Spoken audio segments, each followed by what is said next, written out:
Al Care. Les Chinois continuent donc d'être globalement respectueux vis-à-vis de leurs traditions. Ils arrivent à les entretenir et à communier autour d'elles malgré la modernité. Oui, c'est très intéressant de voir ça aussi, de voir des choses très traditionnelles en symbiose au final avec des choses très très modernes.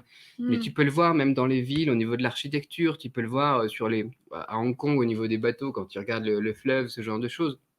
C'est c'est hallucinant de voir aussi, bah, par exemple ici, tu vois, on est avec la fibre, et cetera, dans un dans un bureau où tout est un petit peu avec des trucs traditionnels un peu partout et pourtant, tu vois, on a un Huawei P40 Pro, on a, une connexion en fibre optique, et cetera. Au final, il est toujours possible de vivre avec la modernité et de respecter aussi les traditions et c'est quelque chose qu'on a vraiment, c'est très présent en Chine, ils sont vraiment très traditionnels. On en parlait la dernière fois au niveau des séries, des films, au niveau des instruments de musique traditionnels, au niveau de la médecine chinoise traditionnelle qui est encore au quotidien, donc dans la vie quotidienne, ce genre de choses.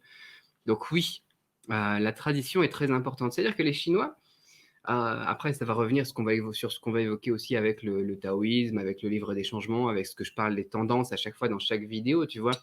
Mais c'est qu'ils sont vraiment dans l'évolution, ils sont vraiment dans le changement et ils prennent le meilleur d'un petit peu tout et puis ils avancent avec ça et puis ils le font leur, quoi. Comme quand ils vont créer quelque chose de nouveau, souvent on va dire aussi, bah tiens, ils ont copié Facebook, ils ont copié Twitter, etc.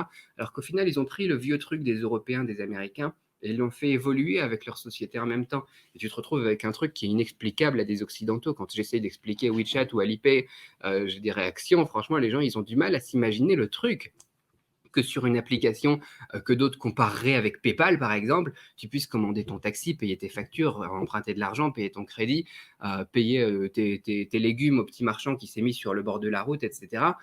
C'est bon, le cerveau il explose, pour eux ça marche plus quoi. Donc oui, c'est impressionnant comment ils arrivent à entretenir tout ce qui est traditionnel et à l'associer avec eh bien, la modernité. Et au final, ils prennent le meilleur des deux mondes et ils prennent ce qui les intéresse et puis ils avancent avec. C'est une mentalité qui est totalement différente parce qu'en Occident, c'est vraiment très manichéen, le bien, le mal, l'ancien, le nouveau, les conservateurs et puis les progressistes ou je sais pas quoi, tu vois. Il y en a qui voudraient vivre dans le passé au final. Et il y en a qui voudraient vivre dans le futur. Et au final, en Chine, eh ben, on veut vivre en Chine, quoi. Dans cette espèce de truc bizarre qui avance et qui bouge tout le temps. 什么方便什么怎么生活。